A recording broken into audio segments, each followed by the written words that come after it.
সালামু আলাইকুম। আলমগীর বলছি মিশরের রাজধানী কায়রো থেকে। আশা করি সবাই ভালো আছেন। আলহামদুলিল্লাহ আমিও ভালো আছি। দেখেন আপনার কলার বাগানে যে কলা কিভাবে ধরে আছে দেখেন। এটা বাংলাদেশের অরিজিনাল কলা। আর আমার এক মিশরি বাংলাদেশি আছে, সে হচ্ছে মিশরি কলা বিক্রি করে, ছোট ছোট কলা। সেটা হচ্ছে আপনার কষ, রান্না করলে কষ লাগে, এত সুস্বাদু না। এই দেখেন কলা কিভাবে ধরে আছে, দেখেন কলা। ইনশাআল্লাহ এগুলো খুব তাড়াতাড়ি আমরা মার্কেটে দিয়ে দিব। যারা মার্কেট থেকে নিতে চান তারা নিতে পারেন। এই দেখেন এই কলার কি অবস্থা, দেখছেন? মাশাআল্লাহ।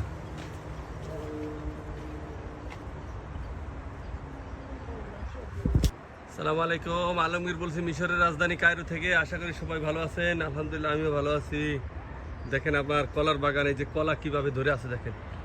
এটা বাংলাদেশের অরিজিনাল কলা। আর আমার এক মিশরি বাংলাদেশি আছে, সে হচ্ছে মিশরি কলা বিক্রি করে, ছোট ছোট কলা।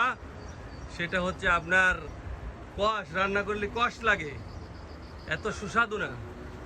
এই দেখেন কলা কিভাবে ধরে আছে, দেখেন কলা।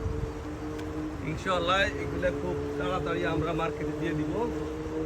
যারা মার্কেট থেকে নিতে চান তারা নিতে পারেন। এই দেখেন এই কলার কি অবস্থা, দেখছেন? মাশাআল্লাহ।